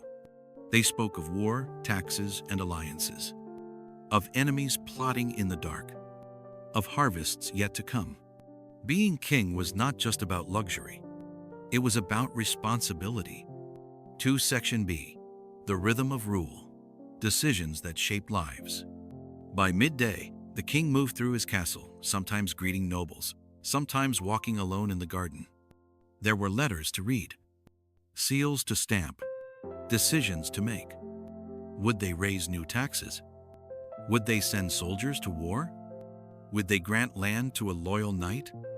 Each choice rippled outward, touching lives far beyond the palace walls. Sometimes, he visited the chapel, kneeling before God, asking for wisdom. Because ruling a kingdom was no easy task. Evenings brought rest, though rarely peace. There were banquets where minstrels played lute and flute, long tables filled with roasted meats, spiced wine, and laughter among lords. But behind the gold and glory, there was always danger. Kings feared betrayal. They watched every smile. They trusted few. Because in the Game of Thrones, one wrong move could cost everything. Section C, nightfall, a moment of stillness. At last, the torches dimmed. The great hall grew quiet, and the king returned to his chambers. Here, away from politics and crowns, he was just a man again. Perhaps he sat by the window, looking out over the land he ruled, thinking of battles won and those still to come. Perhaps he whispered a prayer for guidance, for peace, for strength, because even kings needed rest. Even rulers dreamed of simpler days. Even the mighty knew the weight of sleeplessness. And so, he pulled back the heavy blankets, lay down beneath velvet covers, and closed his eyes, knowing that tomorrow, another day would begin. Final thoughts before sleep. So tonight, as you drift off to sleep, imagine the sound of wind blowing through castle towers. Feel the warmth of candlelight on stone walls. Hear the distant clink of goblets in the great hall. Because even in hardship, there was power. Even in distance, there was duty. Even in history, there was humanity waiting to be found. Close your eyes now. Let the rhythm of royal life carry you deeper into peace. Sleep well, dream peacefully, and rest in the quiet strength of those who came before us. Good night. From village to now, what we can learn from medieval life. We began this journey in a quiet village at sunrise, where roosters crowed, smoke rose from chimneys, and another day of hard work was about to begin. We walked through muddy paths, watched peasants plow fields, heard the sound of looms weaving cloth, and felt the warmth of firelight on cold winter nights. We saw how they survived plagues, how they found food during famine, and how they lived under lords who held all the power. We stood beside graves, lit candles for the dead, and listened to folk tales whispered by firelight. We heard the sound of rebellion, of voices rising in hope, and watched as serfdom slowly faded into history. And through it all, one truth remained, that even in hardship, there was love. Even in silence, there was strength. Even in history, there was peace waiting to be found. Because medieval peasants didn't write books or build castles, but they built something just as important, the foundation of daily life. They planted crops so others could eat. They raised children who would grow up to change the world. And they kept faith alive when everything else seemed lost. Their lives weren't easy, but they were full of meaning. And maybe that's the greatest lesson their story teaches us. Because in every age, people face hardship. Sometimes it comes in the form of disease. Other times, hunger, or fear, or injustice. But like the medieval peasant, we too can endure. We too can find small joys. Even on the hardest days, we too can hold on to hope, even when the world feels uncertain. So tonight, as you drift off to sleep, remember them. The ones who lived close to the earth, who found joy in simple things, who endured plagues, famine, and hardship, yet still smiled. May their quiet strength echo in your heart. May their peaceful way of life bring you comfort. And may your dreams carry you gently into the past, where history sleeps and whispers. When swords clashed, a calm look at how war affected peasants. Let's take another quiet walk today. This time, into the distant sound of war horns, to the clash of swords, and the thunder of hooves across open fields. We return once more to the medieval village. But now, we look at what happens when peace is broken. Because though peasants did not fight in battles, war still found them. In their homes, in their fields, in the silence left behind. So let's explore how peasants lived through the chaos of war, and how they rebuilt when it was over. Number Day. Section A. The Call to War, when sons left home. When a king declared war, the call echoed far beyond the castle walls. Men were summoned. Not knights, not nobles, but farmers, shepherds, bakers. Ordinary men asked to become soldiers. Some went willingly, hoping for silver coins or the promise of land. Others were taken by force, leaving behind wives, children, and fields needing tending. A mother kissed her son goodbye. A wife handed her husband a wooden cross for protection. And then he walked away with a sword he barely knew how to use. Many never returned. Some died on the battlefield. Others vanished without a trace. And back home, life continued. But something had changed. Section B. Fire across the fields. When war came to the village. Sometimes war didn't just happen far away. Sometimes it came right to the doorstep. Raiders burned crops. Horses trampled gardens. Villages were looted. And homes turned to ash. Peasants fled to the woods, hiding in caves or deep forests, praying no one would find them. They carried only what they could: bread, blankets, and sometimes nothing but each other. If the village survived, there was rebuilding to do. Walls to mend, crops to replant, graves to dig. And always, there were empty chairs at the dinner table. Life after the battle, rebuilding from ruins. After the war passed, the world was quieter, but not peaceful. Fields stood bare, barns lay in ruins, and the wind carried the scent of smoke long after the fire had gone out. Yet still, peasants endured. They planted new seeds, repaired broken roofs, and welcomed home those few who returned, changed, scarred, but still alive. Some villages held prayers for the fallen. Others lit candles in church, asking for protection from future battles. And slowly, life returned. Not the same as before, but life nonetheless. Because war may break things, but it cannot break the will to keep going. Final thoughts before sleep. So tonight, as you drift off to sleep, imagine the sound of wind blowing through burnt fields. Feel the warmth of a candle lighting up a darkened cottage. Hear the soft lullaby sung by a mother whose husband never came home. Because even in hardship, there was resilience. Even in loss, there was love. Even in history, there was hope waiting to be found. Close your eyes now. Let the rhythm of daily life carry you deeper into peace. Sleep well, dream peacefully, and rest in the quiet strength of those who came before us. In the shadow of battle, a calm look at peasant life during war. Let's take another quiet walk today, this time toward the edge of danger, where smoke rises not from chimneys, but from burning homes, where the sound of hooves is not a traveler, but a soldier.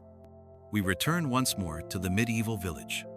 But now, we look at what happens when war comes close, because though most peasants never held a sword, they lived in the shadow of battle, and their strength showed not in fighting, but in surviving. So let's explore how peasants endured war, not as warriors, but as quiet heroes. Section A. Preparing for trouble when war was coming. Sometimes villagers had warning. A messenger rode through the fields. A scout returned with news, or distant smoke darkened the sky. Then came the rush to prepare. Food was hidden grain buried beneath floors, salted meat stored in cellars. Animals were moved to safer places, sometimes deep into forests or caves. Children were taught where to run. Women gathered water and tools, and elders lit candles in church, praying for protection. Some villages built simple defenses, wooden fences, trenches, or watchfires on hilltops to warn of approaching armies. But no matter how much they prepared, no one could truly stop war. 2. Section B. Living through the storm. Life during occupation. When soldiers arrived, they did not always come as enemies. Sometimes they were your king's men. Other times, they were strangers with swords. Either way, life changed. Soldiers took food. They demanded shelter. They drafted young men into service whether they wanted to fight or not. Some peasants were forced to guide armies through familiar paths. Others cooked for soldiers or repaired broken carts. And if the enemy came, things got worse. Homes were burned, crops destroyed, people disappeared. But still, the peasants stayed. They hid. They waited. They watched. And when the army passed, they emerged again, like wildflowers after fire, like hope after fear. Section C. Rebuilding after the war. Seeds of new beginnings. After the noise faded, silence returned. But it was a different kind of silence. One filled with loss, with grief, with memory. Villages stood half-broken. Fields lay trampled. Graves lined the roadsides. But slowly, life began again. Peasants walked through the ruins, gathered what they could, and started over. They replanted seeds in scorched soil, rebuilt homes with wood from fallen trees, and remembered those who didn't return. They told stories around fires, of brave mothers who protected children, of old men who kept faith alive, of those who vanished without goodbye. And somehow, despite everything, the village stood again. Because peasants didn't just survive, they endured. They rebuilt. They carried the past forward. With every step, final thoughts before sleep.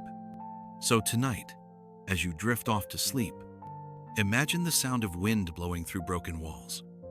Feel the warmth of a fire lighting up a ruined home. Hear the soft lullaby sung by a mother who lost her husband to war. Because even in hardship, there was courage. Even in silence, there was rebuilding. Even in history, there was resilience waiting to be found. Close your eyes now.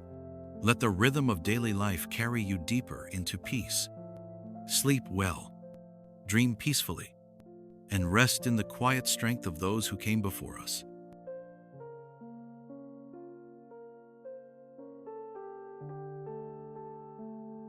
When loved ones left, a calm look at love and loss in wartime. Let's take another quiet walk today, this time into the heart of a home, where love lived quietly and grief waited patiently. We return once more to the medieval village. But now, we look at what happens when someone leaves for war and never comes back. Because war is not just fought with swords, it is also felt in silence, in empty chairs, in lullabies sung without a father's voice beside them. So, let's explore how peasant families endured the emotional weight of war and how they found ways to heal. Section A. Saying goodbye. When husbands and sons went to war, the morning sun rose slowly over the fields. But inside one cottage, there was no peace. A man stood by the door, adjusting his belt and cloak. He did not wear armor, only a simple tunic, and the fear in his eyes. His wife handed him a wooden cross. A child clung to his leg, not understanding why he had to go. They had heard the king's call, or perhaps it was the Lord's order. Either way, he had to leave. Some men went willingly, hoping for silver coins or the promise of land. Others were taken by force, leaving behind wives, children, and unfinished work in the fields. And as the gate closed behind him, she watched until he vanished from sight, not knowing if she would ever see him again. RT. Section B. Waiting and praying. Life while the men were away. Back home, life continued, but everything felt heavier. Women worked twice as hard plowing fields, repairing roofs, caring for both young and old. Children grew up faster than they should have. And every night, families lit candles, praying for safe returns. Sometimes, letters came written by scribes for those who couldn't read. Other times, only rumors reached the village of battles won or lost. Mothers whispered prayers over sick children, asking God to spare them so their fathers could come home to healthy families. Wives kept homes running, waiting for footsteps that might never return. And still, they held on to hope, because hope was all they had. Section C. Grief that lingers when news never came. Not all stories ended with joy. Some men left in spring and never returned in autumn. Some names were called during harvest festivals and met with silence. And some women stopped lighting candles because they finally understood. Grief came quietly. It sat beside them at dinner. It followed them through the fields. It lingered in the air like smoke after fire. But still, life went on. Children grew. New crops bloomed. And sometimes, even broken hearts learned to beat again. Because that's what peasants knew how to do. They endured.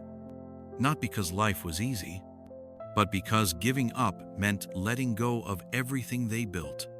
Final thoughts before sleep.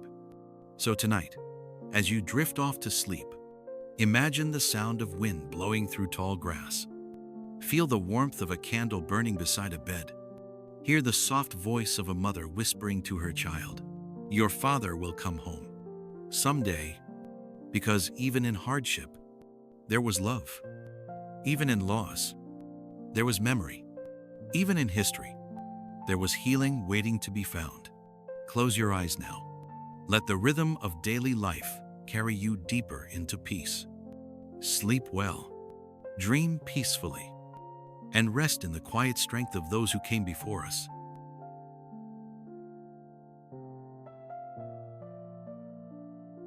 Behind the battle, a calm look at how peasants kept the war going. Let's take another quiet walk today. This time, beyond the battlefield, past the clash of swords, and into the unseen world of war. We return once more to the medieval village, but now we look at what happens when peasants become the silent force behind the fight. Because though they did not wear armor, they still helped win battles. Not with swords, but with hands that worked tirelessly behind the scenes. So, let's explore how peasants supported the war effort in ways most people never think about. Section A. Feeding the army. Bread, meat, and endless labor. When war came, the first thing soldiers needed was food. And who provided it? The peasants. They harvested extra grain, They baked endless loaves of bread. They salted meat and packed barrels of dried fruit and cheese for long campaigns. Every army marched on full stomachs, and every full stomach came from peasant labor. Some families gave willingly. Others had food taken by royal tax collectors. Either way, their work kept thousands alive on the battlefield. Even when their own children went hungry, they sent food away. For men they would never meet. Section B. Making tools of war. From shoes to siege engines. War wasn't just fought with swords and shields. It was fought with tools made by peasant hands. Shoemakers stitched boots for marching feet. Blacksmiths hammered metal into armor and arrowheads. Carpenters built carts, wagons, and even siege engines like catapults. Women spun cloth for banners and tents. Children gathered wood for campfires. Farmers gave up oxen and horses for transport. They didn't hold weapons, but they shaped the very tools used to fight. And in their silence lay quiet strength. Section C. Guiding through the land. Peasant scouts and spies. Sometimes the best help came from knowledge. Peasants knew every hill, every hidden path, every shortcut through the forest. So when armies passed through, villagers were asked to guide them. Some refused, fearing retribution if the enemy won. Others agreed, hoping to earn silver or protection for their home. And some became spies, slipping into enemy camps, disguised as traders or shepherds. They listened, watched, and returned with secrets that changed the course of battle. These stories are rarely told, but they mattered. Because without local guides, many armies would have been lost both literally and figuratively. Section D. Refusing the fight. Passive resistance and survival. Not all peasants helped willingly. Some hid food so soldiers couldn't take it. Some led armies into traps, or simply disappeared when conscription came. In times of civil war, they chose sides carefully, sometimes helping rebels, other times pretending to support whoever held power at the moment. Survival was their strategy, keeping their families safe, their homes intact, their fields unburned. And sometimes that meant choosing silence over loyalty. Final thoughts before sleep. So tonight, as you drift off to sleep, imagine the sound of a blacksmith hammering iron beneath torchlight. Feel the warmth of a loaf baking in the oven for soldiers far away. Hear the soft footsteps of a farmer leading nights through the woods. Because even in hardship, there was purpose. Even in silence, there was service. Even in history, there were heroes who never wore crowns. Close your eyes now. Let the rhythm of daily life carry you deeper into peace. Sleep well, dream peacefully, and rest in the quiet strength of those who came before us. Let's take a quiet walk now through the changing seasons of medieval life. We begin in spring, when the world slowly wakes from winter's sleep. Buds bloom on trees, birds return from distant lands, rivers swell with melted snow. In the fields, peasants prepare the soil for planting, their boots sinking slightly into the soft earth. A farmer walks behind his ox, guiding the plow. Back and forth, row after row. Life begins again. Children run barefoot through meadows, chasing butterflies. Wildflowers dot the grass, violets, daisies, and buttercups. The air smells fresh and clean. Bees hum lazily in the sun. Cows low in the distance. And somewhere, a shepherd calls to his flock. Time moves slowly here. Gently, naturally. As spring turns to summer, the days grow longer. The sun rises early and sets late. Fields turn green with growing crops. Peasants work from dawn until dusk, pausing only for meals and rest. They sweat under the warm sky, but they smile too, because summer means abundance. Fruit ripens on trees. Herbs grow wild along paths. And every evening, families gather outside to enjoy the cool breeze. At night, Fireflies dance above the fields. Stars blink awake one by one, and the moon casts silver light across the land. Then comes autumn, the season of change. Leaves fall from trees like golden rain. Harvest festivals fill the village square with laughter and music. Dancers spin in circles, feet tapping to the rhythm of flutes and drums. The air grows cooler. Mornings bring frost, and soon smoke rises more often from chimneys. Animals are brought indoors. Food is stored away, and preparations begin for the long winter ahead. Finally, winter arrives, silent and still. Snow blankets the land. Footprints vanish quickly beneath new flakes. And inside cottages, fires burn steadily. Life slows down. People stay close to home. They tell stories by candlelight. They mend tools. They wait. And as the year ends, so does our journey through the seasons. But know this, no matter the time of year, life goes on. And so do we. Close your eyes now. Let the rhythm of nature carry you deeper into peace.